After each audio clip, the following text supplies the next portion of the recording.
네.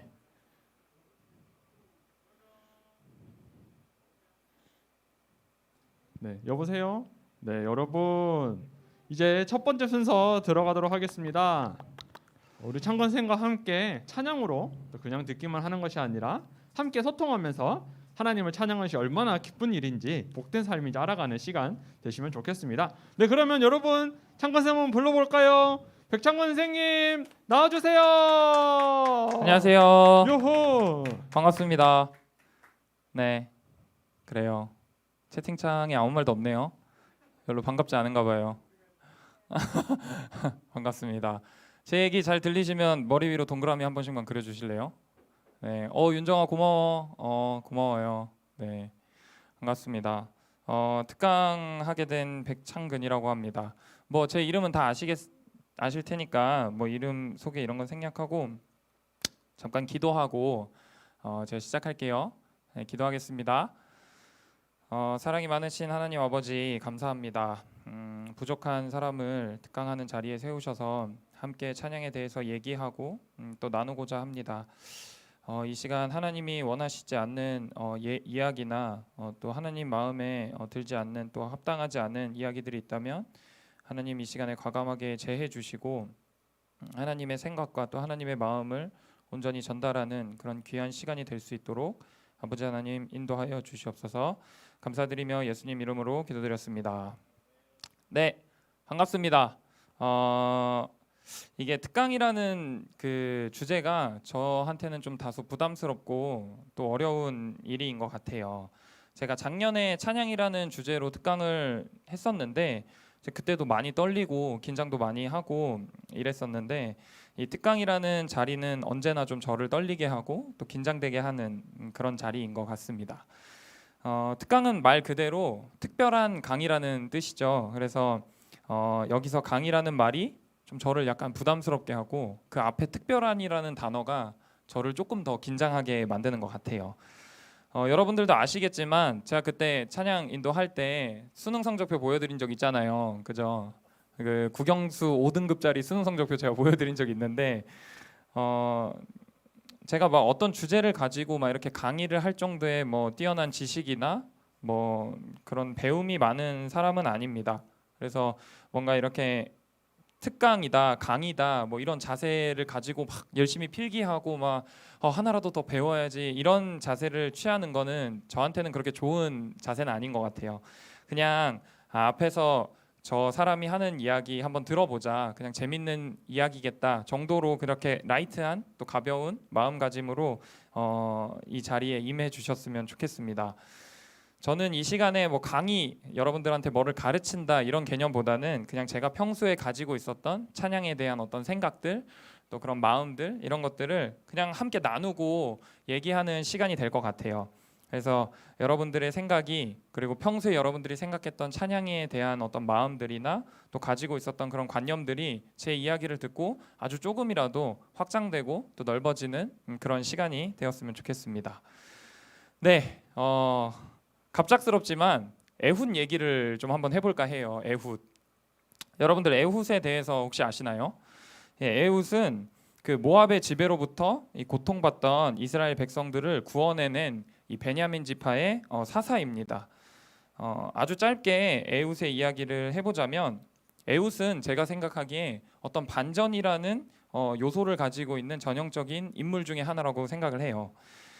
예를 들면 뭐 당시 에훗은 이 베냐민 지파였는데 이 베냐민 지파는 12개 지파 중에서 아주 가장 작은 지파였어요. 그리고 에훗은 왼손잡이였거든요. 근데 뭐 저 어릴 때만 해도 사실 왼손잡이라고 하면 어른들한테 많이 혼났어요. 막 이렇게 제 친구 중에 왼손잡이 있었는데 이렇게 글 왼손으로 쓰면 자로 이렇게 때리면서 왼손으로 글 쓰지 말고 오른손으로 글 써라 이런 시대에 저는 살았거든요. 그러니까 더 옛날 시대였으니까 이스라엘 백성들이 살았던 시대는 얼마나 그 왼손잡이로서의 살아가는 삶이 쉽지 않았겠어요, 그렇죠? 그리고 그냥 왼손잡이였다는 뜻이 아니라 오른손을 아예 쓰지 못하는 그런 사람이었다는 뜻이죠. 이 에훗을 하나님께서 들어서 사용하셨습니다. 그래서 어떻게 했냐면 이 에훗을 통해서 모압의 그 강대국의 왕을 이 에훗이 죽이고 이스라엘 백성들을 해방시켰어요. 그래서 이 에훗이란 사람이 살아 있을 동안에 이스라엘 백성들이 80년이라는 80년 동안 이 평화라는 그 어떤 행복을 누리게 되는 계기가 되죠. 반전이라는 이유는 그 제가 말씀드린 것처럼 에훗은 그때 당시에 그렇게 환영받지 못했던 왼손잡이였고 또 아주 가장 작은 지파에 있었던 사람이라서 하나님이 그런 단점밖에 없는 사람을 들어서 모압이라는 강대국의 왕을 죽이는 그런 사람으로 선택하셨기 때문에 반전의 인물이라고 제가 설명을 드릴 수 있을 것 같아요. 이렇듯 그 성경에 보면 이 반전에 대한 요소들을 가지고 있는 그 이야기들 또 인물들을 우리가 많이 찾아볼 수 있어요. 예를 들면 이스라엘 백성들을 출애굽시킨 우리 모세 얘기를 좀 잠깐 해볼게요. 모세가 이스라엘 백성들을 데리고 탈출했어요. 야, 다 나와, 가자 이제 됐다 하면서 이제 쭉 가는데 앞에 홍해라는 바다가 이스라엘 백성들을 가로막고 있었죠. 뒤에서는 이제 군대가 쫓아오고 있었고요. 바로의 군대들이.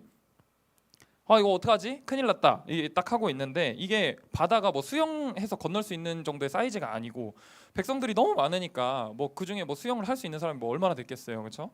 근데 그때 하나님이 홍해를 어떻게 하시죠? 반으로 쫙 가르시죠. 우리가 상상하지도 못한 방법으로 하나님께서 홍해를 반으로 가르시고 이스라엘 백성들을 그 가운데로 통과해서 결국엔 이스라엘 백성들이 이 쫓아오는 군대로부터 해방이 돼서 홍해 바다를 건너가는 뭐 그런 엄청난 반전의 이야기가 또 있기도 하죠. 신약 시대에 가면은 또 엄청 많은데 뭐 대표적으로 예수님 얘기를 좀 해볼게요. 예수님이 이 땅 가운데 오시면서 이렇게 두루 돌아다니시면서 복음을 계속 전하십니다. 예수님이 얼마나 복음을 잘 전하셨는지 뭐 당대 최고의 설교자셨겠죠. 많은 사람들이 예수님의 말씀을 듣기 위해서 다 모였어요. 나도 한번 들어보겠다. 많은 무리들이 모여서 예수님의 이야기를 듣고 있는데 이게 시간이 지나다 보니까 얘네가 이제 배가 고파진 거죠, 그렇죠? 그래서 이거 배가 고파, 어떡하지? 나 배가 너무 고픈데 이런 생각을 하고 있는데 보니까 사람이 너무 많아요. 제자들이 감당할 수 있는 사이즈의 사람들이 아닌 거야. 그래서 이거 뭐 돈으로 뭐 이거 해결할 수 있는 뭐 그런 정도의 상황이 아닌 거죠. 근데 그때 어떤 한 아이가 물고기 2마리랑 보리떡 5개를 딱 들고 나옵니다. 그래서 예수님이 그 자리에서 바로 축사 기도하시죠. 그러면서 이 보리떡과 물고기를 나눠주는데 남자만 5,000명이 먹고 12바구니가 남는 그런 엄청난 반전의 이야기가 또 나오죠, 성경에. 근데 이게 남자만 5,000명이지 여자랑 아이가 먹은 거는 여기에 포함도 안 되거든요. 말씀에서 나오지 않거든요. 그것까지 합치면은 더 많은 사람들이 엄청나게 배부르게 먹고 12광주리가 남을 정도의 그런 어떤 물고기 2마리와 보리떡 5개로 엄청난 기적을 보여주신 그런 반전의 내용도 있죠.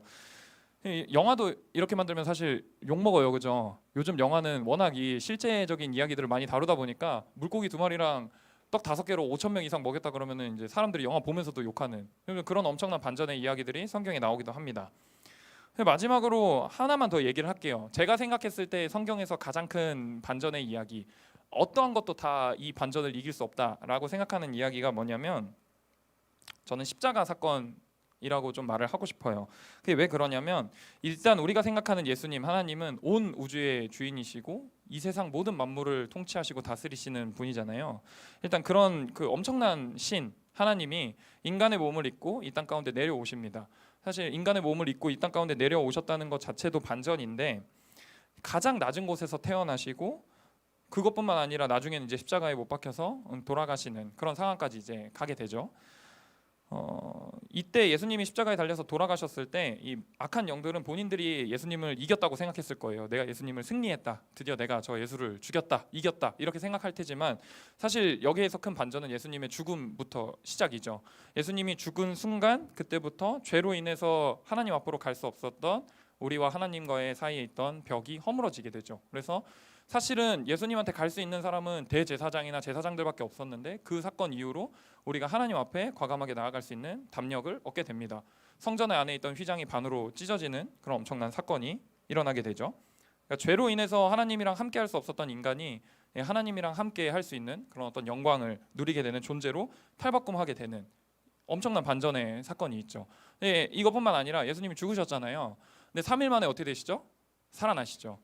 그러면서 동시에 우리에게 우리도 죽음 이후에 부활할 것이라는 그런 소망을 주시는 그 죽음 이후에 살아나셔서 또 엄청난 반전을 보여주시는 그런 이야기들도 있습니다. 제가 생각했을 때 이거만한 반전은 없는 것 같아요. 예수님이 우리를 위해서 십자가에 돌아가시고 3일 만에 부활하셔서 우리에게도 부활의 소망을 주셨다. 근데 이게 듣다 보니까 좀 이상하죠. 반전 얘기를 왜 자꾸 할까? 찬양이랑 저희 무슨 상관이 있다고, 그죠? 뭐 음악이랑 아무 상관 없어 보이는데 그냥 설교하는 것 같은 그런 느낌이 좀 들죠. 근데 오늘 제가 할 특강이 포인트가 반전이라는 포인트가 좀 많이 잡혀 있어요. 그러니까 찬양과 반전 이것들이 전혀 상관이 없어 보이는데 제가 이걸 한번 절묘하게 결합을 한번 시켜볼게요. 이 찬양이라는 반전, 찬양과 반전이라는 이 두 단어를 결합시키기 위해선 여러분들이 먼저 약간 대중문화라는 이름을 좀 알아야 될 것 같아요.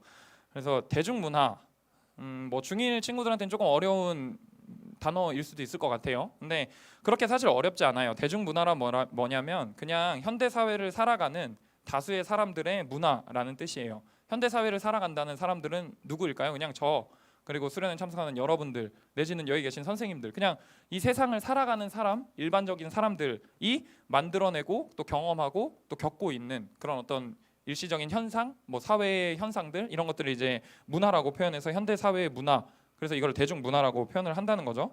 이 문화가 음악, 뭐 예술, 그다음에 영화, 뭐 드라마, 뭐 예능, 방송 이런 쪽으로 엄청나게 다양하게 퍼져 나가고 있어요.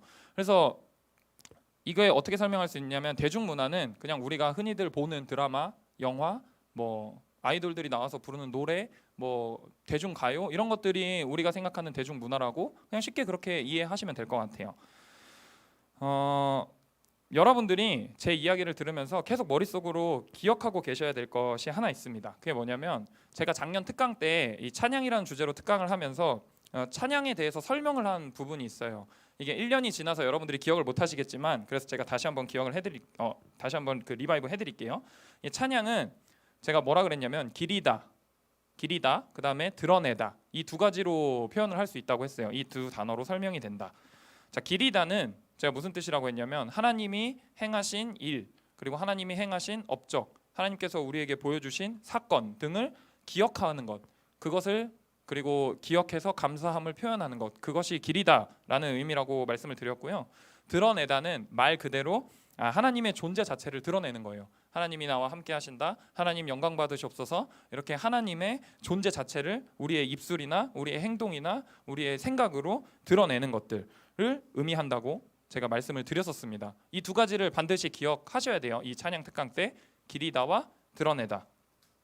자, 이제 지금부터 본격적으로 시작을 할 텐데 이 특강을 준비하면서 제가 좀 사실 많이 떨렸어요. 왜 그러냐면 이게 좀 약간 여러분들이 들으시면 저 선생님이 어떤 신앙을 가지고 있지라는 생각을 좀 할 수도 있겠다라는 생각을 좀 많이 했어요. 그리고 여기에는 지금 비단 여러분들뿐만 있는 게 아니라 우리 선생님들도 계시고 또 어른들도 계시잖아요. 그래서 아니 저 친구가 지금 올바른 신앙관을 가지고 있는 게 맞나?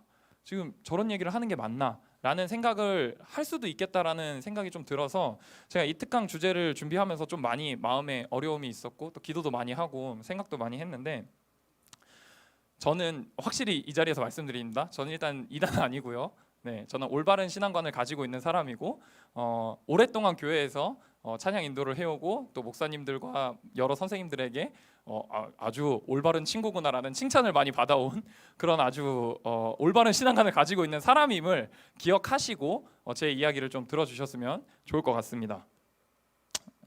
자, 이제 시작을 할게요. 그 90년도 후반이라고 하면 뭐 여러분들이 태어나기 전일 수도 있을 것 같아요. 뭐 정확히 연도수를 얘기하면 95년도 이후라고 얘기를 드릴게요. 90년도 이후부터 2000년도 초반, 그러니까 2010년도 초반까지 힙합이라는 음악이 있었어요. 힙합. 그 힙합은 지금도 있죠. 뭐 많이들 듣잖아요. 그렇죠? 힙합 음악들.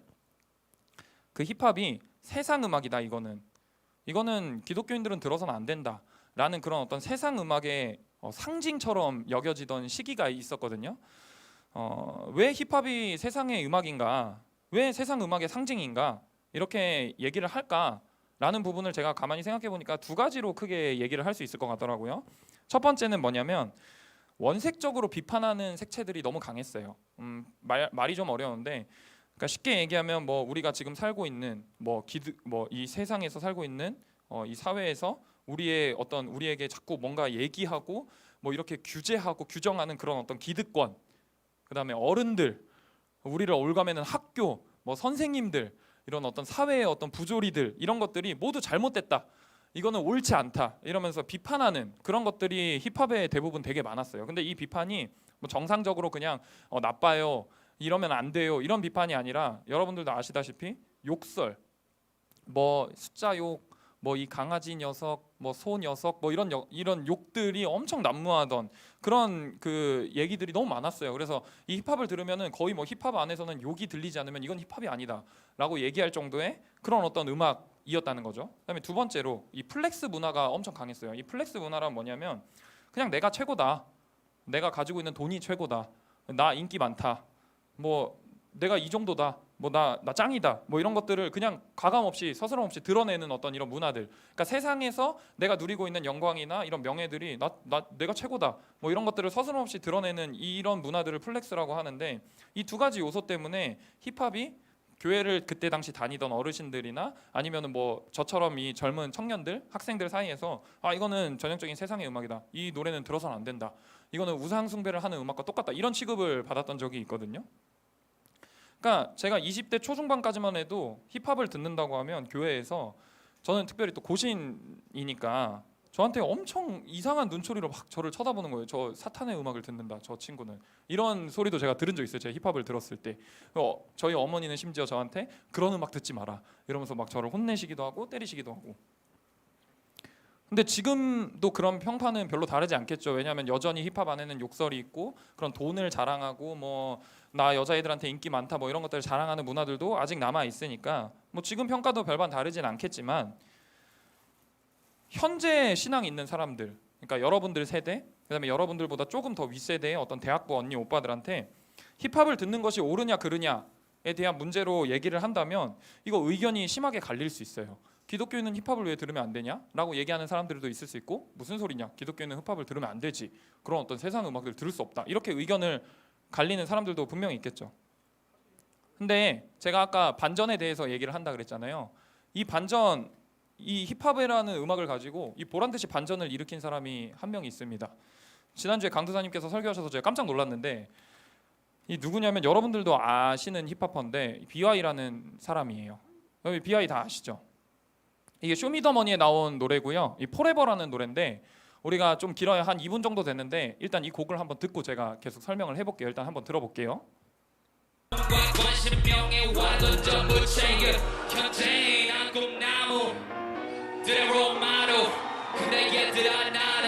저걸 따라가지 않아, 너같이 있는 걸 바라보지, 영원한 걸 따라가렴. 그럼 다 나를 따라오고 나중 전화를 안 돌리다 우살라로 어디든 영원히 비워, 영원히 비워. 여러분들 가사를 잘 보시면 좋을 것 같아요. 가사를. 영원히 비워, 영원히 비워.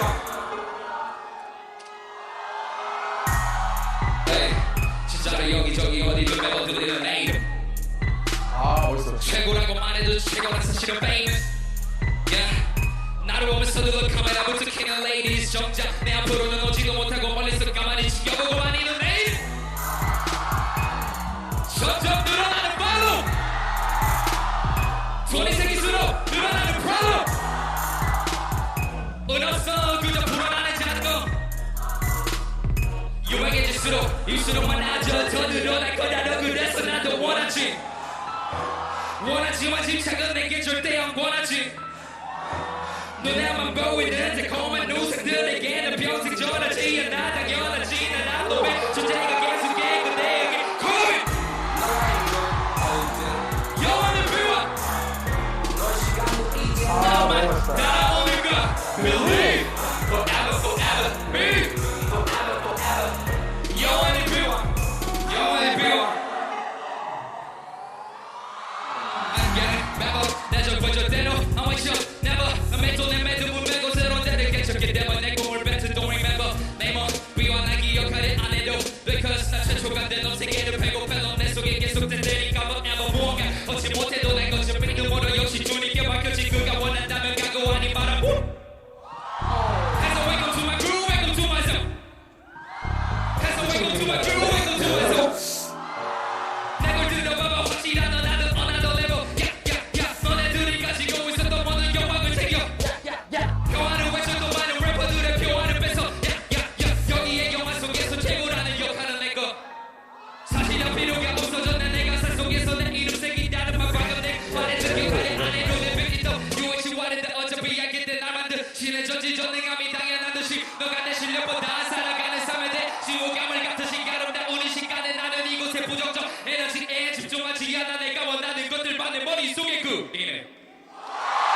감사합니다.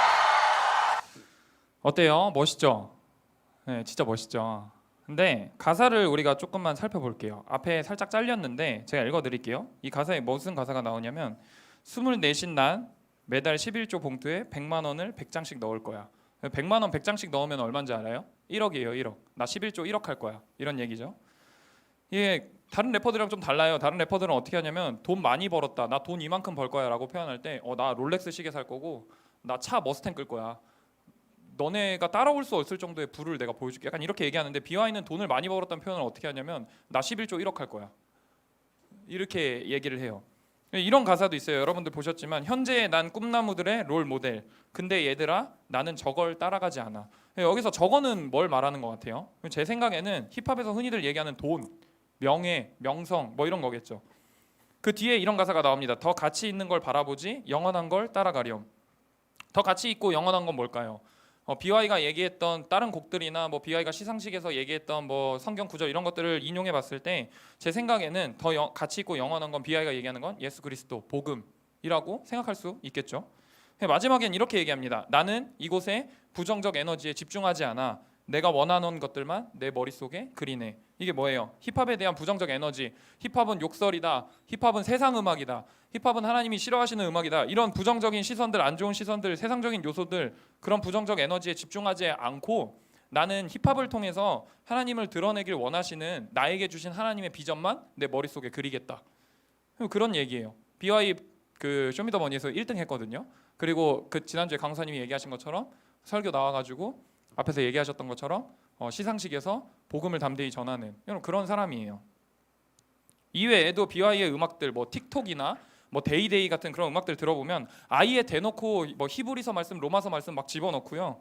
그 복음적인 메시지를 담고 있는 가사들이 엄청 많습니다.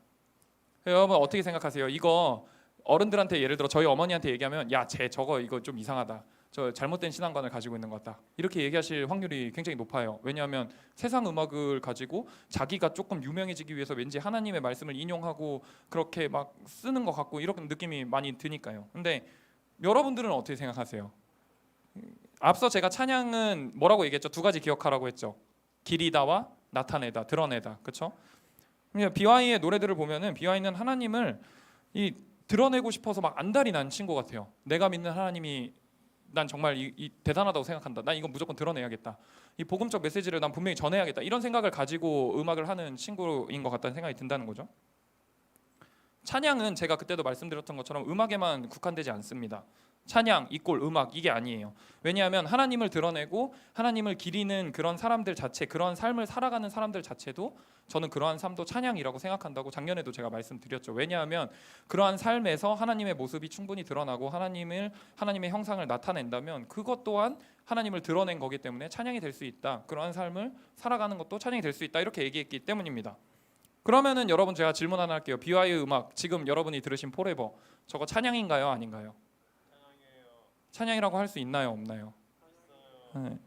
힙합이라는 세상적인 음악을 인용했기 때문에 저거 찬양 아닌가요? 네, 찬양이라고 할 수 없나요? 아니면은 뭐 예배 때 우리가 다 같이 부를 수 있는 회중 음악이 아니니까 저거는 찬양이라고 할 수 없나요? 찬양 아닌가요? 뭐 방송에 나와서 그냥 했기 때문에 교회에서 한 게 아니니까 찬양이라고 할 수 없나요? 이거에 대한 생각은 제가 여러분들한테 맡기도록 하겠습니다. 제 생각을 얘기하진 않을게요. 한번 좀 진지하게 고민해보는 그런 시간이었으면 좋겠어요. 계속해서 이야기를 이어가겠습니다. 제가 읽은 책 중에 내 마음의 그리스도의 집이라는 책이 있어요. 이게 뭐냐면 저는 이 책을 진짜 감명 깊게 읽었어요. 이게 50페이지도 안 되는 책 내용이라서 진짜 금방 훅훅 읽을 수 있거든요. 아마 중고등부 선생님들 중에서도 이 책을 읽으신 분들이 꽤 많으실 거예요. 왜냐하면 약간 청년 시절에 내지는 대학부 시절에 약간 필독 도서 같은 그런 느낌이거든요. 이 책의 내용이 대략적으로 설명하면 이래요. 내 마음을 집에 비유해서 그 집 안에 있는 장소의 8가지 장소로 표현을 하는 거예요. 뭐 예를 들면은 뭐 거실, 뭐 주방, 뭐 서재, 그다음에 뭐 침실, 뭐 이렇게 집에 흔히들 있는 그 장소들로 8가지의 장소로 나누어서 예수님을 내 마음의 집에 초청해서 그 장소들을 하나씩 소개하면서 이 장소는 어떤 장소고요, 이 장소는 어떤 장소입니다. 이렇게 예수님을 초청해서 얘기를 하는 거예요. 그럼 예수님이 거기를 딱 들어가 보시고 이 장소는 이렇게 바뀌었으면 좋겠다. 이 장소는 네가 이렇게 했으면 좋겠다. 이렇게 얘기하시면서 예수님이랑 같이 내 마음 안을 들여다보는 그런 내용의 책이거든요. 몇 가지 장소만 제가 좀 소개를 해드릴게요. 주방이라는 장소가 나오는데 이 주방은 뭐냐면 우리의 식욕과 욕구가 있는 방이에요. 그래서 주방에 앉아서 이제 주님이랑 식사를 하려고 식탁에 내놓은 음식들이 어떻게 표현되냐면 뭐 돈, 학위, 뭐 명예, 명성, 뭐 행운 이런 것들이에요. 그러니까 주님께서는 그 음식들을 이렇게 바라보시면서 뭐라고 하냐면 야 이러한 음식들은 너의 인생을 만족시킬 수 없어. 너 돈 많이 벌면은 되게 만족할 것 같지. 너 학위가 높으면 만족할 것 같지. 명예와 명성이 많으면 만족할 것 같지. 그렇지 않아. 이것들은 너를 온전히 만족시킬 수 없어. 네가 온전히 만족할 수 있는 그런 어떤 음식들을 원한다면 하늘에 계신 아버지의 뜻대로 행해야지만 너의 삶에 온전한 만족감을 얻을 수 있다. 이렇게 얘기를 하세요. 이게 뭐냐면 그냥 예수님은 세상의 허황된 욕심들을 다 버리고 하나님의 뜻을 추구하는 것으로 양식을 삼아라. 내가 그것들을 원한다. 이런 얘기예요. 또 다른 장소가 있어요. 또 다른 장소는 거실인데 이 거실은 뭐냐면 친근하고 안락한 장소예요. 내가 예수님이랑 매일같이 교제하고 같이 쉼을 누리고 또 같이 경건의 생활을 함께 보내는 그런 곳으로 표현이 됩니다. 처음에는 주님과 교제하는 게 너무 즐거웠어요. 거실에서. 그리고 주님이랑 같이 경건의 생활을 누리는 것도 너무 기뻤고 즐거웠는데 이게 내가 삶을 살면서 바빠지니까 어느 순간 말씀도 안 보고 기도도 안 하고 예수님이랑 교제도 안 하는 거예요. 그게 처음에는 하루였다가 이틀이었다가 나중에는 막 몇 주, 뭐 몇 달 이렇게 가는 거죠. 근데 여기서 예수님은 뭐 하고 계시냐? 계속 기다리세요. 이 거실에 앉아서 매일 아침같이 내가 너와 교제하기를 기다리고 있다라고 하시면서 하루도 빠지지 않고 매일같이 기다리세요. 그러면서 그 책에서 뭐라 그러냐면 그럼 저도 다시 예수님 앞으로 나오겠습니다. 예수님과 교제하는 시간을 갖도록 하겠습니다. 이렇게 얘기하거든요. 이런 식으로 내 마음속의 집에 예수님을 초대해서 그 각 공간을 예수님께 소개하고 마지막에 어떻게 끝나냐면 예수님을 내 마음속의 집의 주인으로 제가 인정합니다. 그래서 저의 명의, 내가 가지고 있는 나의 다 된 것을 다 예수님한테 드리겠습니다. 저의 명의를 예수님께 이전하겠습니다. 이러면서 책의 내용이 끝나요. 그러니까 내 삶의 주인이 누구다? 예수님이다. 인정하면서 책의 내용이 끝나는 거죠. 제가 이 책을 읽으면서 되게 많은 생각이 들었어요. 와, 예수님은 내 마음속의 집에 들어오기를 원하시는구나. 내가 살고 있는 환경에 예수님을 초청하고 또 내가 살고 있는 환경에서 함께 살길 원하시는구나. 세상 끝까지라도 나랑 함께 가길 원하시는구나. 주님의 시야에서 벗어나지 않기를 원하시는구나. 내가 주님의 시야 안에 항상 머물길 원하시는구나. 이러한 것들을 많이 깨달았습니다. 제가 그렇게 책을 읽고 많은 은혜를 받았어요. 그러면서 제가 한 몇 주를 살아가면서 내 인생 참 행복하다. 내 인생 정말 좋다. 이렇게 아주 만족스러운 나날들을 보냈습니다. 근데 저도 죄인이잖아요. 여러분들이랑 똑같은 죄인이거든요. 그러니까 세상을 살아가다 보니까 책을 읽었던 그 은혜들을 조금씩 까먹는 거예요. 잊기 시작하는 거죠. 그러니까 나중에는 이 은혜들이 거의 완전히 이제는 사라졌어요. 제 인생에서 더 이상 그때 읽었던 그 책에 대한 그 감명에 대한 은혜들을 이제 느끼지 못하는 거죠. 근데 그러다가 이게 완전히 사라질 때쯤에 제가 노래 하나를 들었는데 이 대중가요 노래거든요. 아이돌 노래예요. 아이돌 노래를 듣다가 잊고 있었던 하나님의 은혜, 그러니까 이 책을 통해서 누렸던 하나님의 은혜를 제가 다시 한번 떠올리게 됐습니다. 그래서 이 노래도 제가 여러분들한테 한번 들려드릴게요. 이 노래 아시는 분들도 계시겠지만 그래도 한번 쭉 들어볼게요. 가사, 제가 늘 얘기하는 건 항상 틀어드리는 노래는 가사를 같이 묵상하셨으면 좋겠어요. 한번 들어보세요.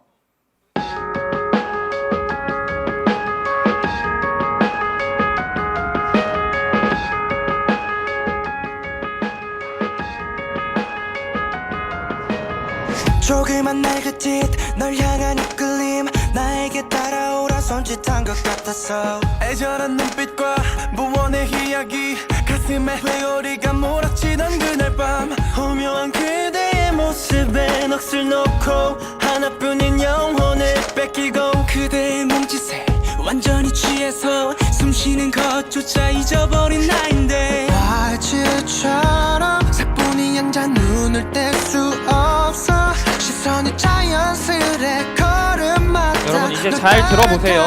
날 안내해줘 yeah. 그대가 살고 있는 곳에 나도 함께 데려가줘 세상이 끝이라도 뒤따라갈 테니 부디 내 시야에서 벗어나지 말아줘 아침이 와도 사라지지 말아줘 꿈을 꾸는 걸음 그대 나만의 아름다운 나비 조금만 더 들어볼게요. Oh yeah 노래 좋죠? Yeah. 아 노래 별로 안 좋나요? 네, 좀 더 들어볼게요. Listen. 어디서 왔는지 어디로 가는지 진저리 여기까지 마중을 와준 너 가파른 오르막 깎아진 절벽도 걱정 마 무엇도 두려울 것이 없으니 너를 뽐내 무한한 자태 난 몇 번이고 바라고 사랑은 이렇게 나도 모르게 예고도 없이 불시에 찾아와 알지처럼 사뿐히 앉아 눈을 뗄 수 없어 시선이 자연스레 걸음마다 널 따라가잖아 나랑 내게 줘 yeah. 그대가 살고 있는 곳에 나도 함께 데려가줘 세상의 끝이라도 뒤따라갈 테니 부디 내 시야에서 벗어나지 말아줘 아침이 와도 사라지지 말아줘 꿈을 꾸는 걸음 그대 나만의 아름다운 나비 네. 어때요? 노래 좋나요? 이거 누구 노래인지 아시는 분 채팅창에 적어주세요. 누구 노래인지 아시는 분? 지드래곤. 엑소 맞습니다. 엑소. 엑소의 나비소녀란 곡이에요. 근데 어때요, 여러분? 그 후렴 가사가 이렇거든요. 날 안내해줘. 그대가 살고 있는 곳에 나도 함께 데려가줘.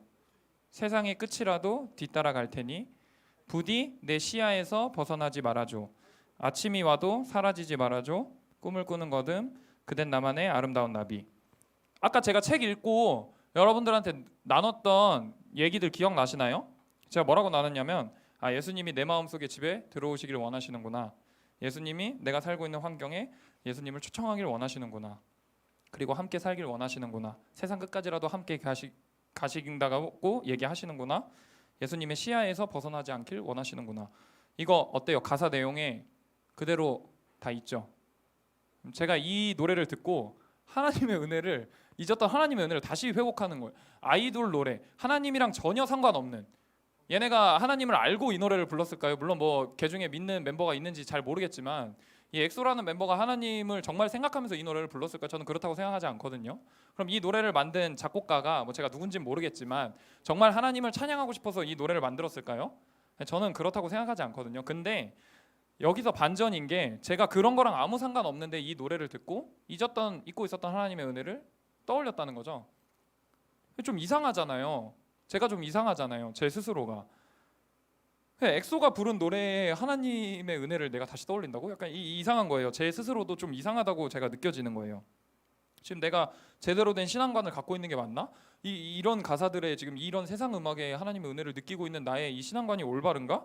이런 고민을 하고 있을 때쯤에 저희 교회 장로님 한 분이 계신데 제가 그 장로님이랑 차 안에서 얘기를 하게 될 그 상황이 이렇게 생겼어요. 그게 무슨 상황이면 제가 그때 당시 대학부 간사였거든요. 그 간사가 뭔지 잘 모르시겠지만 그냥 쉽게 말씀드리면 지금 여러분들을 담당하고 계신 선생님이라고 보시면 될 것 같아요. 뭐 그런 어떤 보조 역할, 뭐 보조 선생님 이런 역할들이라고 보시면 될 것 같은데 그때 제가 대학부 간사로 있을 텐데 대학부 안에서 대학부 간사, 그다음에 대학부 임원들, 그다음에 부장 집사님, 그다음에 담당 장로님, 그다음에 해당 교역자, 그때는 이제 목사님이셨겠죠. 근데 목사님이랑 함께 1박 2일로 그 임원 수련회를 간 적이 있어요. 수련회 일정을 다 마치고 차 안으로 돌아오는 길이었어요. 그때 그 지금 이 자리에 계신 그 김우진 집사님도 계셨습니다. 그 차 안에. 근데 저희가 그때 이제 차 안에 돌아오면서 막 이제 얼마나 또 신났겠어요. 그러면서 이제 막 음악 얘기도 또 하고 있었어요. 제가 근데 그때 제 옆에 앉아 있던 그 한 간사가 있었는데 그 간사한테 야, 너 이번에 나얼 노래 들어봤냐고 이러면서 나얼이라는 가수에 대해서 제가 막 곡도 얘기하고 같이 나누고 이런 그 시간을 가지고 있었습니다. 얘기 중이었어요. 근데 맨 앞좌석에 타고 계시던 장로님이 뒤를 이렇게 확 돌아보시더니 너희들 혹시 이승철 아니야? 이승철 물어보시는 거예요. 여러분들은 좀 이승철 생소할 수도 있을 것 같아요. 근데 저 때까지만 해도 이승철은 되게 제가 여러분들 나이 때 2002년도, 2003년도 이때 그때 이승철이란 가수는 정말 대단한 가수였거든요. 이승철 당연히 알죠. 이렇게 말씀을 드렸더니 그 장로님이 혹시 이승철의 듣고 있나요라는 곡을 아냐? 이렇게 물어보시는 거예요. 듣고 있나요? 그래서 그 곡도 워낙 유명한 곡이거든요. 듣고 있나요라는 곡이. 그래서 알고 있습니다. 이렇게 답변을 드렸더니 장로님께서 딱 한마디 하시는 거예요. 너희들 이 곡이 이 듣고 있나요라는 이승철이 부른 가수 이 듣고 있나요라는 곡이 하나님께서 우리를 얼마나 사랑하시는지 그 사랑에 대한 그 하나님의 그 절절한 마음이 잘 표현되어 있는 곡이라는 것도 알고 있냐 물어보시더라고요. 그래서 제가 고개를 좀 갸우뚱했죠. 이승철이라는 가수가 그 가요를 그 부른 가요를 그 노래를 통해서 그거를 느낄 수 있다고 이렇게 혼자 좀 생각을 했죠. 그래서 좀 이렇게 갸우뚱거리고 있으니까 장로님이 그 노래 한번 틀어봐 이러시더라고요. 그래서 제가 뮤직 앱을 통해서 그 노래를 실행했습니다. 그 노래도 한번 들어볼게요. 제가 준비해 왔거든요. 이 노래는 2절부터 좀 들어볼게요. 틀어도 되나요? 네, 틀어볼게요.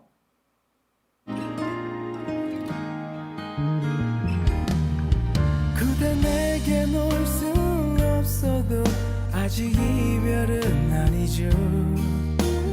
먼 길을 돌아 언젠가 내게 돌아오려고 떠나는 길을 테니까 그대가 보고 싶을 땐 미칠 듯 보고 싶을 땐 그저 한 번씩 나 이렇게 난 모르게 울면 돼요. 잊지 말아요 그대여 잊지 말아요 내가 늘 그대의 곁에 있음을 사랑해요. 그대 지금 듣고 있나요? 언제라도 그댈 기다릴게요. 먼저 그대가 날 잊는다 해도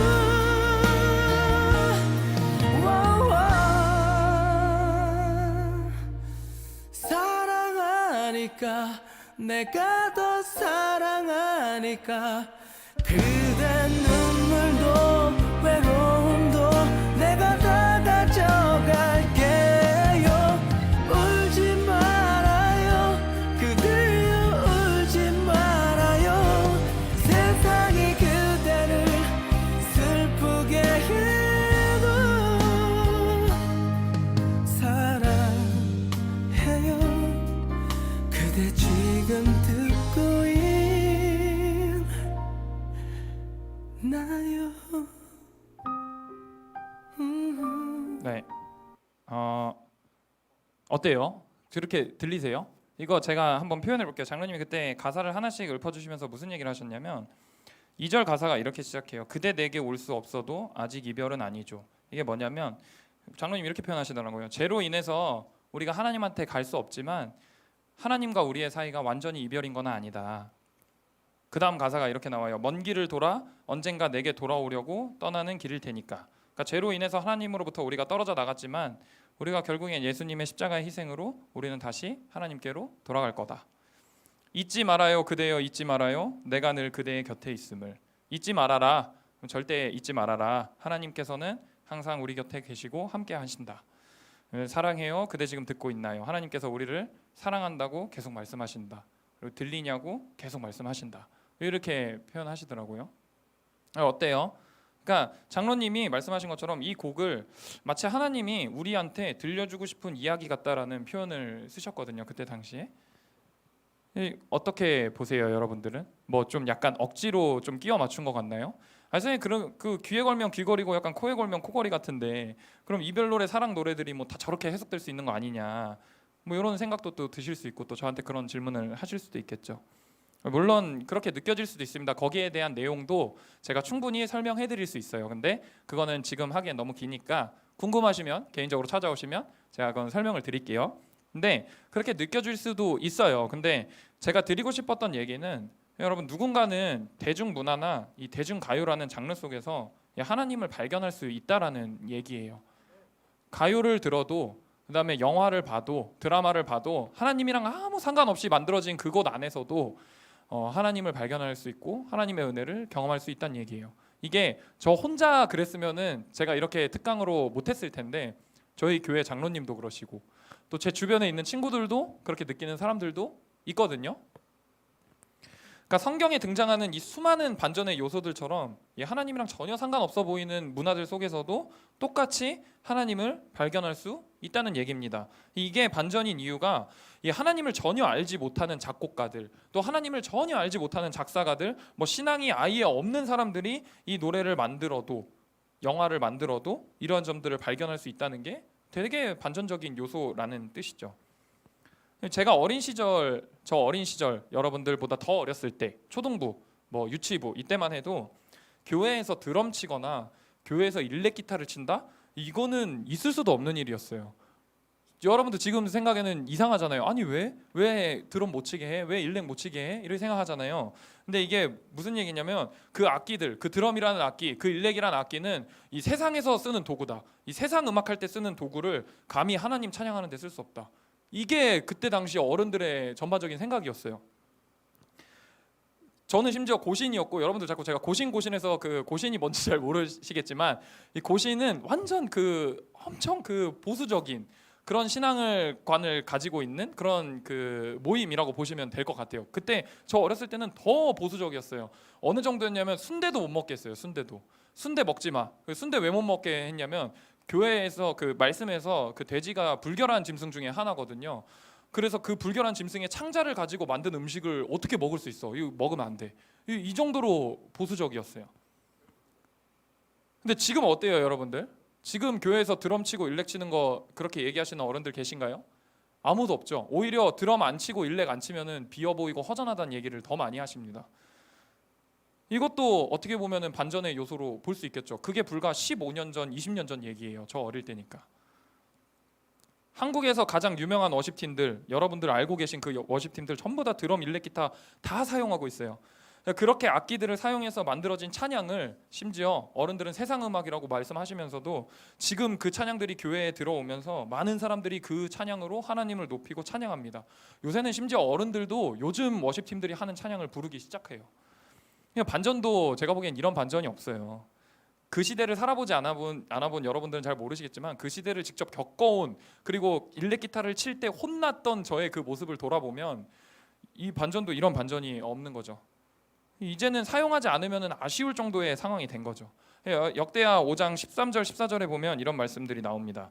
그 13절이 이렇게 시작해요. 나팔 부는 자와 노래하는 자들이 일제히 소리를 내어 여호와를 찬송하며 감사하는데 나팔 불고 재금 치고 모든 악기를 울리며 소리를 높여 여호와를 찬송하여 이르되 선하시도다 그의 자비하심이 영원히 있도다 하매 그때 여호와의 전에 구름이 가득한지라. 14절은 이렇게 시작합니다. 제사장들이 그 구름으로 말미암아 능히 서서 섬기지 못하였으니 이는 여호와의 영광이 하나님의 전에 가득함이었더라. 이게 무슨 얘기냐면요, 그때 당시 있었던 나팔, 재금, 장구, 부엌 다 들고 와서 모든 악기를 가지고 일제히 소리를 높여서 여호와를 찬양한 거예요. 그랬더니 하나님께서 하나님의 전에 구름으로 임재하셔서 여호와의 영광이 하나님 전에 가득 찼다는 그런 말씀입니다. 우리가 뭘 알 수 있냐면 세상에 존재하는 모든 악기는 하나님을 찬양하기 위해 만들어진 도구라는 뜻이에요. 근데 우리가 죄를 우리 안에 들어오기 시작하면서 우리가 그 원죄를 품고 있으면서 하나님을 찬양하는 도구들을 그냥 다른 데 쓰고 있을 뿐이에요. 우리의 만족 또는 우리가 그 얻고 싶어 하는 것들, 돈이나 명예나 이런 것들을 위해서 그냥 그렇게 사용하고 있을 뿐이에요. 하나님 없이, 하나님이 배제된 채로. 그래서 반대로 얘기하면 세상에 존재하는 모든 악기들은 하나님을 찬양할 수 있는 악기가 될 수 있고, 또 세상에 존재하는 모든 음악들의 장르들은 힙합이 됐든 락이 됐든 발라드가 됐든 모든 장르들, 팝이 됐든 이런 어떤 장르들도 다 하나님을 찬양할 수 있는 도구로 사용되어질 수 있다는 얘기예요. 이해가 되시나요, 여러분? 그래서 보면 요즘 유행하는 워십팀들, 힐송, 여러분들 좋아하시는 마커스, 제이어스 이런 요소들 보면 엄청 모던 락적이고 음악 장르로만 봤을 때 그거는 CCM이다 아니다 이런 얘기가 아니라 그냥 음악적 장르가 모던 락, 얼터너티브 락, 여러분들한테 조금 어려운 용어일 수 있겠지만 그냥 들으시면 돼요. 얼터너티브 락, 팝적인 요소들 굉장히 많고요. 어쿠스틱한 어떤 그런 음악들도 엄청 많고. 그러니까 가사만 빼고 보면 세상 음악이랑 별로 다를 것 없는 음악들이 지금 우리가 함께 부르고 찬양하는데 사용되어지고 있다는 얘기예요. 그래서 뭘 말하고 싶은 거예요, 선생님? 이렇게 물어볼 수 있잖아요. 제가 말하고 싶은 건 하나입니다. 분별력을 여러분들이 좀 기르셨으면 좋겠어요. 그러니까 가요라고 해서 다 들으면 안 돼, 영화라고 해서 다 보면 안 돼, 뭐 드라마라고 해서 다 나빠, 이게 아니라는 얘기입니다. 그런 것들을 통해서도 충분히 하나님의 은혜를 누리고 경험할 수 있다라는 뜻이에요. 근데 그렇기 위해선 여러분들이 분별력을 반드시 길러야 됩니다. 이 얘기는 여러분들이 그냥 아무 생각 없이 아무 고민 없이 그냥 목사님이 설교하면 그런가 보다, 강도사님이 설교하면 그런가 보다, 그냥 선생님이 얘기하면 그런가 보다, 이렇게 살지 말라는 의미예요. 아무 생각 없이 신앙생활 하지 말라는 뜻입니다. 여러분들이 살아가고 있는 여러분들의 문화 속에서 또 여러분들이 보고 느끼고 경험하는 그 모든 것들 속에서 하나님의 마음, 하나님의 시선, 하나님의 생각들을 가지고 이거는 하나님이 기뻐할 만한 것인가 아닌가, 이거는 하나님이 혹시 싫어하실 만한 것들은 아닌가, 이런 것들을 분별할 수 있는 분별력을 여러분들이 지금부터 길러야 된다는 얘기입니다. 그런 분별력을 기르기 위해서는 여러분들 뭘 해야 되냐면 말씀을 진짜 많이 봐야 돼요. 말씀이 기초가 돼야 됩니다. 말씀이 바탕에 깔리고 그 다음에 목사님, 강도사님, 전도사님들이 하시는 설교를 잘 들어야 돼요.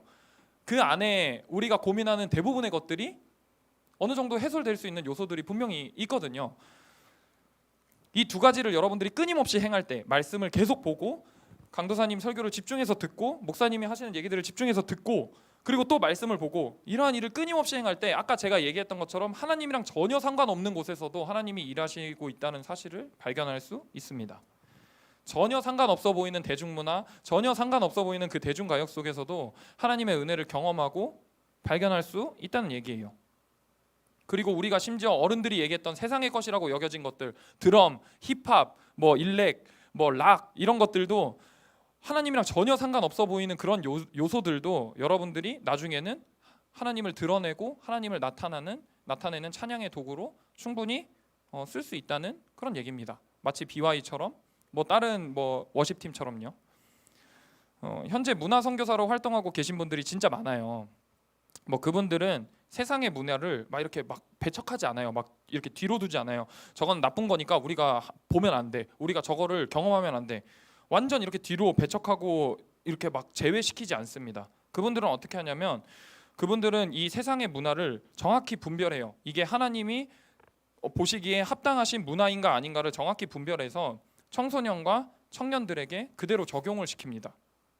그리고 그들이 올바른 신앙관을 갖고 그들의 믿음이 세상 문화 가운데 살아가면서 흔들리지 않도록 그 견고하게 그 그 신앙들을 가질 수 있도록 도와주는 역할들을 하고 계신 분들이 진짜 많아요. 그런 분들을 요즘 단어로 문화 선교사라는 표현을 많이 하거든요. 대표적으로 누가 있냐면 여러분들 그 아시는 찬양팀 중에 위러브는 문화 선교 단체의 대표적인 팀이에요. 유튜브 활동도 하고 뭐 여러 가지 문화적 요소들을 만들어서 공연도 하고 말씀도 전하고 메시지도 전하고 하는 팀이죠.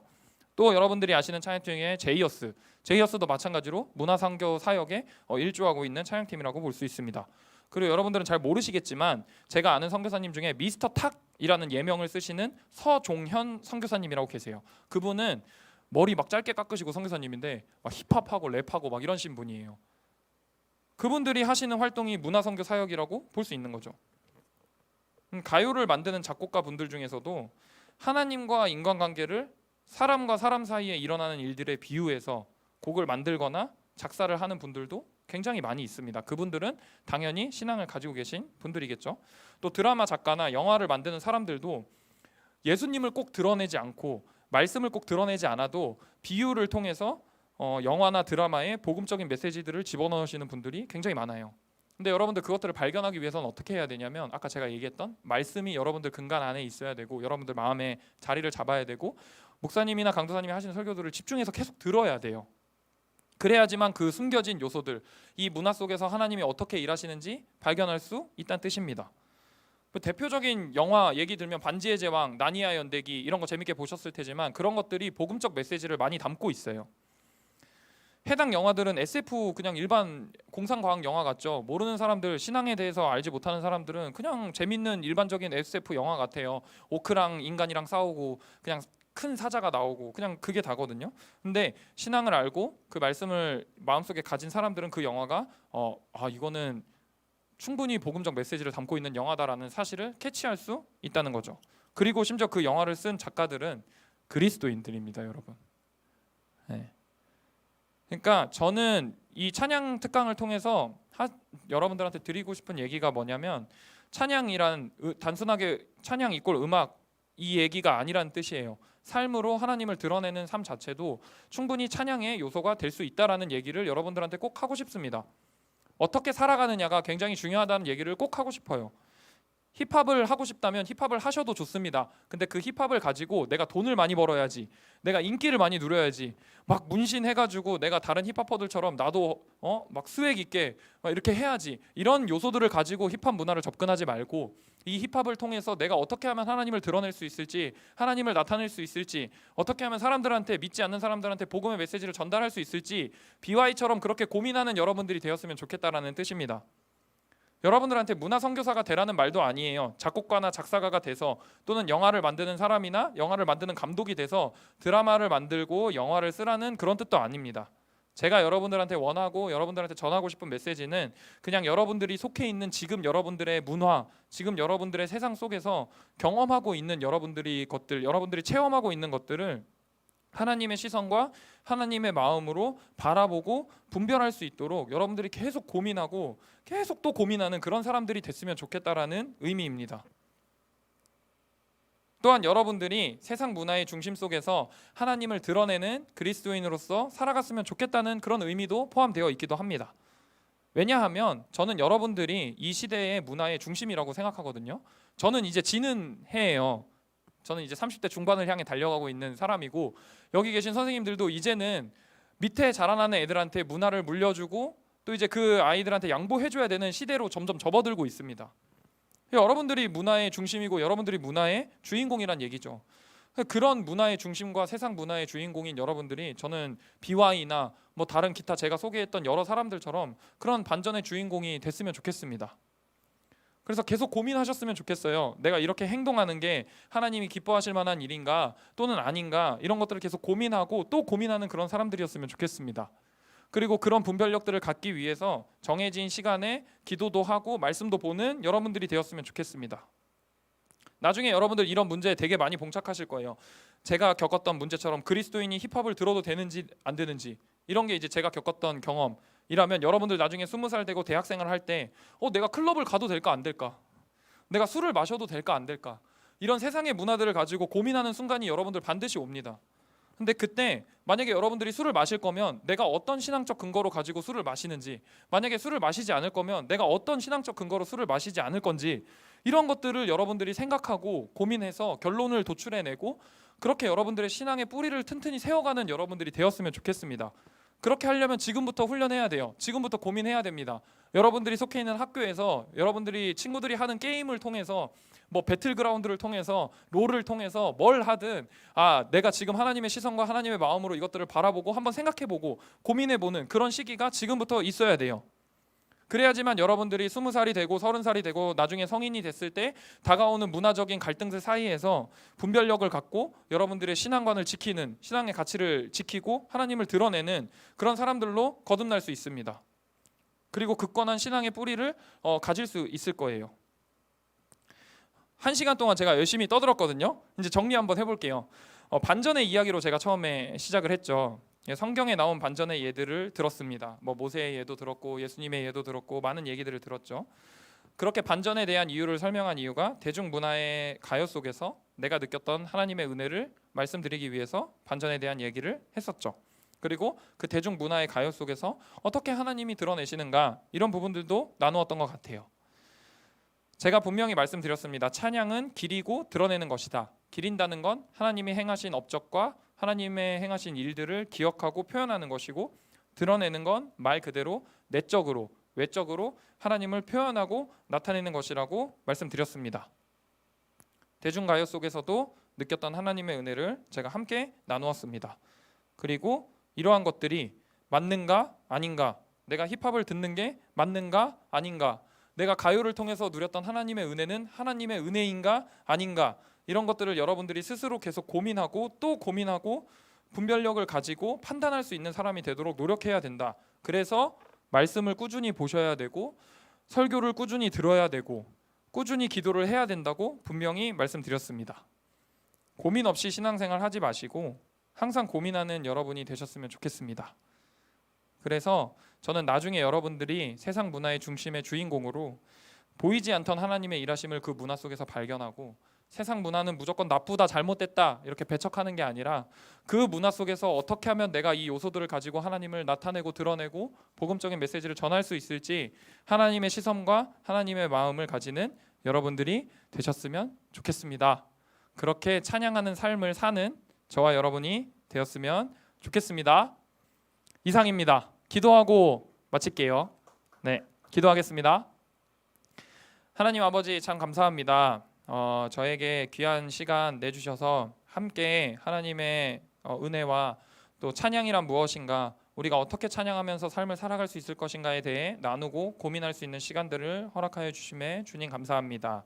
하나님, 우리가 세상 문화의 중심으로 살아가는 사람들로서 또 그리스도인들로서 분별력 없이 아무 고민 없이 신앙생활 하지 않게 하시고 우리가 겪는 문화들과 우리가 겪는 모든 요소들 속에서 어떻게 하면 하나님을 드러낼 수 있을지, 어떻게 하면 하나님을 나타낼 수 있을지, 어떻게 하면 복음적인 메시지를 전할 수 있을지 늘 고민하는 우리 중고등부 지체들 될 수 있도록 하나님 붙들어 주시고, 그 가운데 분별력 없이 행동하는 것이 아니라 말씀을 통해서 또 선포되어지는 설교를 통해서 또 우리가 갖는 기도의 시간들을 통해서 하나님의 분별력을 갖고 세상을 살아가고 세상 문화를 선도해 나가는 우리 중고등부 지체들 될 수 있도록 하나님께서 붙들어 주시옵소서. 이후에 있을 모든 시간 가운데서도 주님께서 함께해 주실 줄 믿습니다. 감사드리며 예수님 이름으로 기도드렸습니다. 아멘. 감사합니다. 창건쌤 잠시만요. 그 우리 애들이 나오는 화면으로 한번 전원 부탁드리고. 네. 안 나와요, 우리가 안 나와. 어디 있어? 뿅. 여러분 잘 들으셨죠? 네. 오늘 창건쌤 특강 들어보니까 어떠셨어요? 좋았죠? 네. 오늘 창건쌤 얘기 들어보면서 혹시나 궁금했던 거 질문? 없네요. 아하. 제가 명쾌하게 강의한 걸로 알고 있겠습니다. 네, 질문이 없다는 건 명쾌한 강의였다. 네. 결혼 언제 하냐?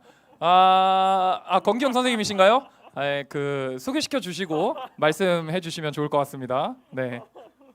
네. 오늘 하신 말씀들 중에서 저희가 나중에 저녁 때 카웃에서 문제가 나올 예정이에요. 분별력을 기르라. 아니면은 대중문화 속에서도 하나님을 찾을 수 있다? 없다? 뭐 이런 것들 나올 수 있겠죠? 나중에 창건쌤한테 몇 가지 여쭤서 문제 만들 테니까検討 한번 하셔가지고 꼭 찾아주면 좋을 것 같고, 네, 오늘 찬양에 대해서 진정한 의미에 대해 다시 한번 알려주신 우리 백창건 선생님께 큰 박수 부탁드립니다. 감사합니다. 네네, 하고 저희 이제 쉬는 시간 잠깐 가지고 다음 순서로 넘어갈 건데 우리 4명의 선생님들이 기다리고 계십니다. 네, 선생님들의 세상을 바꾸는 시간 15분 준비하고 있습니다. 그래서 3시 40분부터 진행할까 싶은데 어떠세요? 괜찮으세요? 3시 40분? 그럼 잠깐 화장실 갔다가 우리 얘기할게요. 잠깐 이제 화장실 가셨다가 수련회 키트로 이제 간식 주전부리들 있으니까 하나씩 드셔주시고, 그리고 우리 장환이가 오랜만에 들어왔더라고요. 장환이 있나? 장환이 듣고 있나? 보이나요? 장환아 반가워. 오랜만에 온 친구들도 있어가지고 또 한번 불러왔습니다. 장환, 박경호 선생님이 나오셨네. 뿅, 내가 나타나줄게. 네, 그래서 40분까지 하시고 출석 체크 40분에 진행할 예정입니다. 출석 체크한 친구들에 한해서 첫 번째 휠오브 네임스가 들어가니까 여러분들 출석 체크 잘 해주시기 바랍니다. 그러면은 40분까지 쉬는 시간 가지고 그럼 다음 세바시 시간 가지도록 하겠습니다. 안녕. 음악 틀어주세요.